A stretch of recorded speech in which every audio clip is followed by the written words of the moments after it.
I stood in an Ebola camp listening to a woman scream when they took her baby from her because she was in the unconfirmed ward and her baby had been confirmed to have Ebola. And they had to come and tell her her husband was dead from Ebola because he was in the confirmed ward as well. And boy, I mean, it almost tore my heart out listening to those screams, hearing her pain, thinking about what it would be like as a mother. I just couldn't bear it. Ebola treatment center is hell on earth. I mean, it is hell on earth. And now when you think about it, you know, all these, you believe that it comes from the monkeys, and then you find out, like I just found out that HIV, monkeys can't even get HIV. They told us HIV came from the monkeys. They said Ebola came from monkeys. Maybe it didn't. Maybe somebody created it. I don't know. But all I can tell you is that I feel that pain. I've never had PTSD. No PTSD. Mm-mm. Not from what you went through in Egypt. No. And when you were crawling, remind me briefly the story. You were crawling back. Were you unconscious? Your clothes were ripped. Oh, I had no clothes. How did you manage They tore everything off me. They tore everything off you. Mm. And how did you get from point A to point B at that moment? I had, it started when my cameraman's battery went down. And he went down on the ground. Richard Butler, wonderful cameraman, producer, writer, just extraordinary man. And he went to change the light. And that's when they started saying things in Arabic, you know, let's take her pants off, whipping up the crowd. But of course I didn't know until we had a young Egyptian translator, and he turned to me and he was just white. And he was like, we have to get out of here. He said, run, run. And I started running with him, but he and I got ahead, and there were men in the crowd who we thought were trying to help us. And they were not. They were saying, stop, stop, stop, slow down. And I didn't really know why. And that was the point at which our security guy, Ray, caught up with us. And he said, Lara, hold on to me. And I remember I grabbed the collar of his shirt. He had a light blue button down. And I held on to that. And I don't really know how we got separated from everybody else, but we were. And that was when, you know, they started grabbing at my body, and it just got more and more violent, and then tearing off my clothes and all of that, and then raping me, sodomizing me, beating me. You were conscious for this? Oh yeah, every single thing. I felt when my bra strap went, I remember feeling the air on my chest. I felt when my husband had given me pearls, and I felt my necklace tear when they broke that. He had gone to the souk in Qatar on one of his work trips, and he had gone and chosen the pearls and made that. And I remember when that broke. But, you know, I mean, that's nothing compared to the savagery of being raped. It's nothing. So I spent, you know, a good part of the time fighting this. I don't know why, it didn't. You said you did fight it? Oh, yeah. I was fighting away, trying to, you know, stop them. But I kept going down, and Ray kept screaming at me, get on your feet, Lara, stay on your feet. Who? Ray, our security guy. So I was still holding on to him. While they were doing this to you? Yeah. And they had flagpoles. What were they doing to him? They were just trying to tear him off me. They just wanted me. They weren't didn't care about beating him up. Well, yeah, they were beating him too. But as soon as they tore him off me, because at a certain point I couldn't hold on to him anymore, then they discarded him. In fact, I think that's what saved my life, because Ray he fought his way through the mob and got to the Egyptian military, to the soldiers. And so by the time I went down for the last time, and I had no strength left, I could hardly breathe. It's very, very hot. Like you lose all the oxygen in the air because there's so many people. And I had no strength left at that point. I mean, I had tried to bite someone, and I had scratched people. Were you screaming? Not then, because at that point I couldn't breathe, so there was no air to scream. Were you eyes open? Oh yeah, I watched them taking pictures and videos, filming it.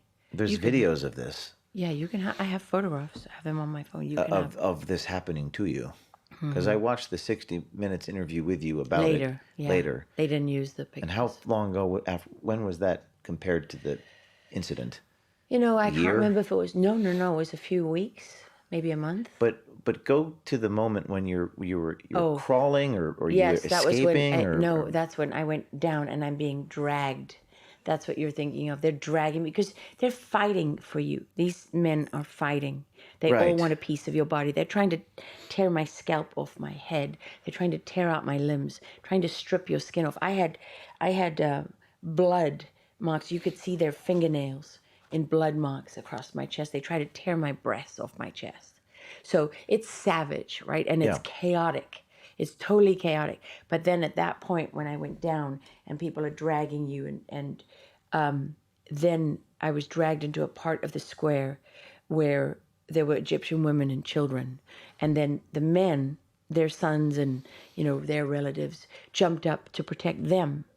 And that they formed a kind of buffer between me and the mob.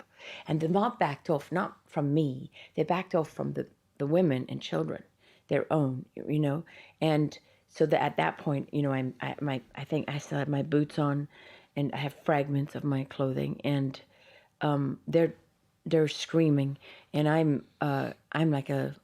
My husband described it. He said you were like a wild animal. Like I called him, and eventually when I got out, and I thought I was coherent, and he had no idea what I was saying. He said it was just screeching. So I'm there Gibberish. and screeching. He said Screeching. Not You even were talking words. to your husband. This is moments or minutes after this After happened. this, yes. At this point, I've dragged into the lap of this Egyptian woman. She had the black abaya, and she's, trying to help me breathe because I can't breathe. And someone's pouring water on me, and nobody really wanted to touch me because I was naked. And then people are throwing pieces of clothing at me to try to, I guess, help me cover up. I don't know. And when I start to realize that I can breathe, it's hard, but I'm getting air again. Then it dawns on me, oh my God, like maybe I'm not going to die. And I'm looking at the mob, and the fear that I felt it's a terror that I just can't describe to you, because once you've resigned yourself to your death, the hope will crush you. And I was so close, and I just knew they could just drag me right back. I couldn't go back. I just didn't want to go So back. in that moment, you started to feel a little hope. Yes. And then you that's started to when be afraid of being dragged back. Yes, because the hope is just devastating. Hope is devastating at that point. Yes. And so then I saw a soldier, and I'm really screaming for help at that point, but they didn't want to touch me because I was naked. So they started to turn around, and that was a terrible feeling. It was just terrible to see them walk away and think, "This is it now. Now they're going to do it to me again." And I didn't want them to do it to me again. But actually, they went and got an abaya, and they came back. I think Ray made them come back. And then they covered me, and then they carried me. They just picked you up and carried you out, like on Well, a they were stretcher. beating back the mob. I mean, How many of them were beating them back? Were there a couple? Few? lots. Lots of them. Yeah. I mean, I don't remember exactly, but I saw lots of soldiers beating them with batons. I mean, they didn't want to let go of me. And then when we got to the side of the square, we had an Egyptian driver, and he had been with us the week before when we were arrested. And that night that I spent in prison, I was very sick, and I was very dehydrated, and they stabbed me with a drip and threw me in an office.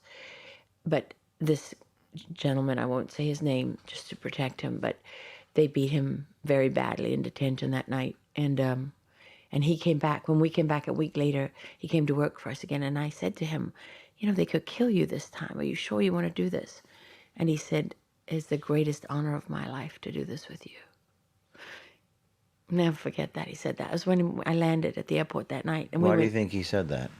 Because he was fighting for his country, and he was fighting for, all the same things that we fight for and believe in. And so when I got to the edge of the square, he was there, and he took me in his arms from the soldiers, and they took us on this little alleyway off the square. And we were then trying to get, that's where my team was, Max McClellan and Jeff Newton and Richard Butler, and great people. I'm the greatest journalists I know, and the best people I know. And how long did it take you to recover from that? All that you had to your body and the healing physically? Well, I went straight to hospital on arrival in the U.S. And that was hard, to be honest, because I just wanted to be with my babies. I didn't care about How old were anything. your kids at that point? My daughter was 10 months old, and my son was a year. Your kids know what happened to you now? They're teenagers, I assume. Mm-hmm. So do they know about what happened to you? Are they capable of understanding this yet? Oh, yeah, more than capable. Yeah, I mean, they're teenagers, so they're ruthless. Right. But they love their mother. They're proud of me. I'm proud of them. So you got back to the United States, and you said it was hard. Which part of it when you got back here? Just not being able to be with not them. being with the kid. I was like, I was like a homing pigeon at that Yeah. point. I didn't care. I mean, once you've survived that, and what do you think injuries are to you? They're nothing. Yeah, that's what They're you nothing. strike me as someone who you've been through beyond hell. So No, Please. my thing is, this is, James, what I can tell you, when it first happened and I was fighting the sexual violence, I realized when I lost Ray and I felt all the strength leave my body that I was dying and I had to start fighting for my life. And then I realized, wow, like this, nothing I can do. I'm going to die here, and it's going to be a filthy. you realized that already. Oh yeah, absolutely. And then I felt just this rush of guilt. I thought about my children, and I made a decision. I said to myself, I said, I'm going to die fighting. My children are going to be told. They're going to find the skin under my nails, and they're going to be told your mother fought to her last breath. That's what was going through your mind. So when I got home, I just wanted my babies. Understandable. And when did you see them after you got home? I don't remember how long it was, but not more than a week. And then I went home. I think I have a picture of one of them, of me holding Lola in the hospital. Can't remember exactly, but I know I missed her first steps. So then I was like a crazy person in the hospital. I said to my husband, like, get me out of here. I'm going to hack you to death. And then the thing is, a lot of the injuries, James, come over time when you have that kind of internal abuse. And so I struggled for many years after that with pain. Did you have to have surgeries? Yeah, I had many surgeries. And partly because they were trying to figure out exactly what it was. I had a hysterectomy, and that didn't heal, and all my organs came out of my body and adhered together, so they had to be surgically removed in emergency surgery and then surgically separated. And yeah, but by that time, Benghazi had happened, and no one cared anymore at CBS. I remember watching you from a distance. I was 26 years old, and I remember seeing that happen, and then seeing, didn't like Obama and Hillary Oh, yeah, say, Obama "Oh, this called is me." so horrible"? He called you. No, I have a letter from Hillary. In fact, my husband Letter? said to me A the other letter? day, should we have it framed? You should definitely have it. I have a letter from General What- Petraeus, what was David interesting- Remnick, the editor What did of the New Obama Yorker. say on the phone?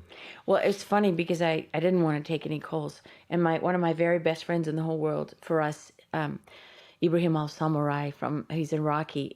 He just got on a plane. He didn't even call. He just showed up at the door. And my sister and my brother flew from South Africa. And I was in my closet. And my husband came up the stairs and he's like, "It's the phone for you." And I was so annoyed because I didn't want to talk to anyone. And he said, "It's the White House." Whoa. And handed me the phone, and it was Barack Obama. Yeah. What did he say? "I'm so sorry about what happened to you. And we've been thinking of you and praying for you, and, such a terrible thing. And you're such a great journalist and do such amazing work. And with Michelle and I are thinking of you and all that." And that letter from Hillary. You should frame that. Yeah. Yeah. And then it would take. As a monument to evil. It was what did the letter say? Was there anything memorable of it? I was just standard. I apologies. actually have this big box of letters because I had thousands and thousands of people write to me, and many of them were men who had been raped and sexually abused in their lives and had never talked about it, and and all the letters are in there, and I actually thought I should read those again. I don't remember exactly what it said, but you know, there was, I mean, General Petraeus wrote to me as well. It's at that time they all liked me Until they didn't. until they didn't. But the one thing I'll say about that is it strikes me as, like a soldier doesn't talk about his battle. But when I met you in Mamaroneck in 2021, I was struck by how open and willing you were to talk about this. Which is that true of many survivors of this sort of thing? No, I mean, a lot of people struggle to talk about it, but I think more and more survivors are talking about it. And I learned from a South African woman who was raped by two horrible men who, on a Sunday night, took her out in the middle of nowhere. And after they raped her, they gutted her. And then they talked about, well, could she survive? And just in case, they slit her throat and tossed her out of the car. And this woman, Alison Botha, I'll never forget because I was a young reporter at the time. She felt around in the dark for her insides, and then she found her denim shirt, and she held her entrails to her body with her shirt, and she started to crawl. And she said she couldn't understand why she was moving forward, but the world was upside down, until she realized her head was behind her. And so she crawled forever, holding her head and holding her insides, and she eventually got to the road, and she had to lie down on the road because she had no strength left. And the first car went around her, and the second car was a young veterinarian who saved her life and ended up marrying her. And Alison, at her trial, the judge asked her, how can you be so strong? Because she gave them a description, detailed, on her way into emergency surgery that night. And she said in that courtroom, they took so much from me that night, why would I give them the rest of my life as well? And so that was, those words, I never forgot them. And she wrote a book about that. It's a very short book if anyone wants to read it, but I never forgot that. And so it was like that for me. It's like, they took so much from me. Why would I give them the rest of my life? I'm not going to give them any more than I have to. What is your price? Because if your price is not your life, then you are for sale.